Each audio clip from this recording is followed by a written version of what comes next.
Hey Ralph, is Curtis a go for tomorrow? Do you know yet? And do you know the latest on Kyle? Is he out for tomorrow?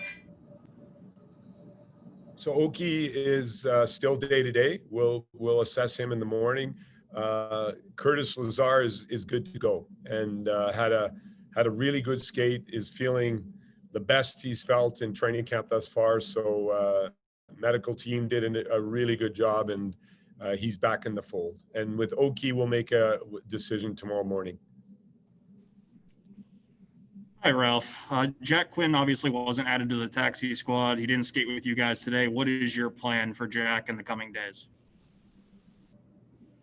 So Jack is here in Buffalo, and we're going to continue to work with him. And again, right now the full focus is on the roster for tomorrow, and trying to figure out the health situation around players. But we're keeping everybody fit in and around different ways. In the Harbor Center and Rochester's kicking off on Friday, so lots of options. But we haven't made a final decision yet on Jack. But he's done a really good job, staying with us. He did skate with the taxi squad today, so he skated with the taxi squad where we will have him positioned eventually.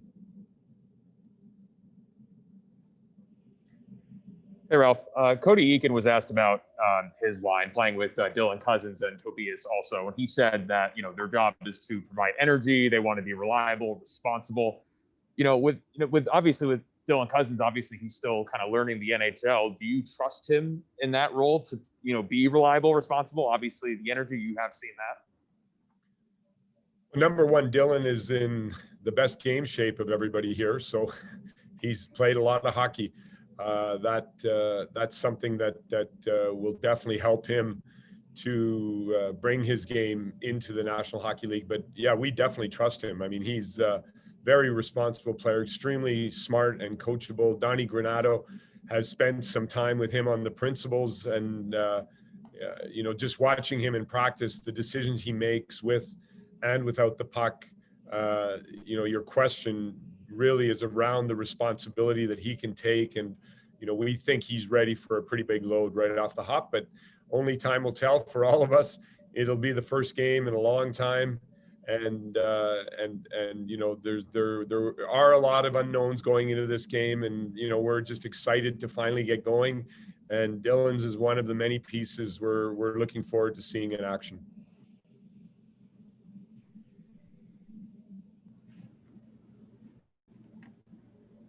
Go ahead, Lance. Sorry. Ralph, tomorrow night, no fans in the building. You guys sort of prepared for that with the previous scrimmage, but what sort of challenge do you see that possibly presenting for you guys?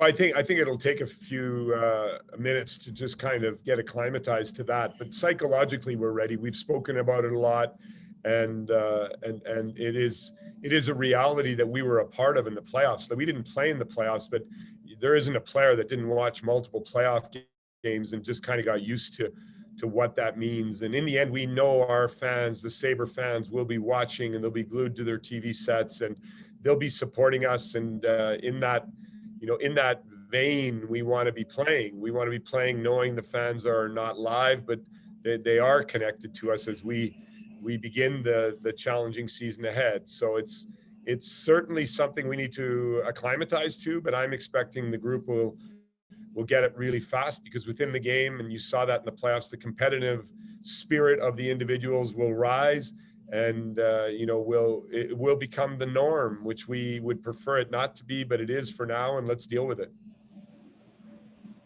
Good afternoon, Ralph.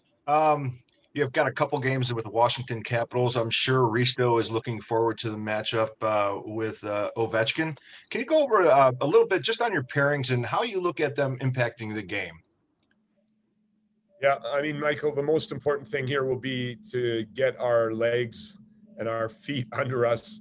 So matchups will not play as big a factor as they will once we get into the season. It will be more important to concentrate on our own ability to keep the speed up and play the game on our toes the way we want to play it. And so, yes, we will be looking at certain opposition role players and how to neutralize them. But more important tomorrow will be a good rhythm, good pace, get everybody into it. And of course, that matchup off face-offs, as the home team, we will get the choice. So you'll see periodic matchup situations, then followed by a certain tempo and flow that we'd like to have. So, I think playing 4 games in 6 days against Washington, that strategic element will already be more important in game 2. And then in 3 and 4, it's almost like having a playoff series against one team here. So strategy and personnel against personnel will grow quickly into our game. But tomorrow, Michael, I would expect a little more pace, and just getting all the D pair pretty equal minutes is really what we're setting out to do.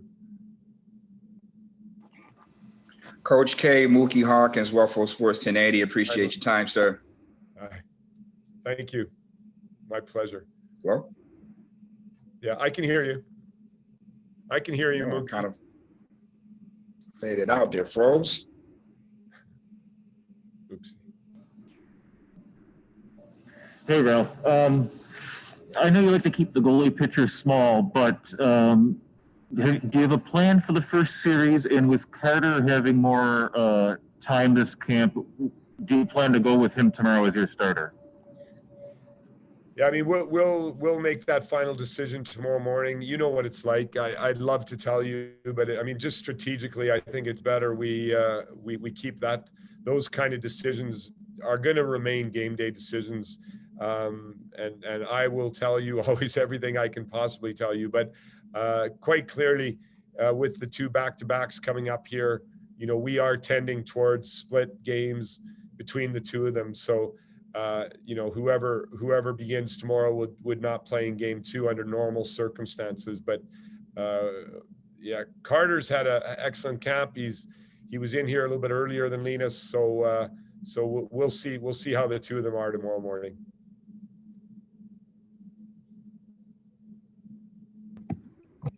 Hey Ralph, kind of piggybacking off of Lance here, no fans in the stands. Things are obviously going to be different, and we have the Bills in a playoff game for your season opener here this week. How does that kind of change the vibe of things? And also, do you have a message for the Bills? Yeah, I mean, the message number one, Juliana, is just keep the picture small and have build on the enjoyment that they've had in, number one, building the season, and in that difficult playoff game last weekend, they really continued. And I've been exchanging messages with Sean here and there, and above all, he knows he's got some very excited fans here in the Sabres world. So we're following every step of the way, and we'll be there right with them, and we're excited to see them go on into the next round. But for us, without the fans, it's good to see some fans at the Bills games. I thought that was a highlight for all of us to see real people in the crowd instead of cardboard people. And I think that gives us hope that somewhere in the near future we'll allow fans into our building. I don't know even what that process is, but it will be exciting for us, and we can make that step. It is truly difficult, and we are trying to imagine the fans at home in front of their screens supporting us and cheering us, and Buffalo's sports world is in a good place right now, and we want to keep that momentum from the Bills going here in Sabres land.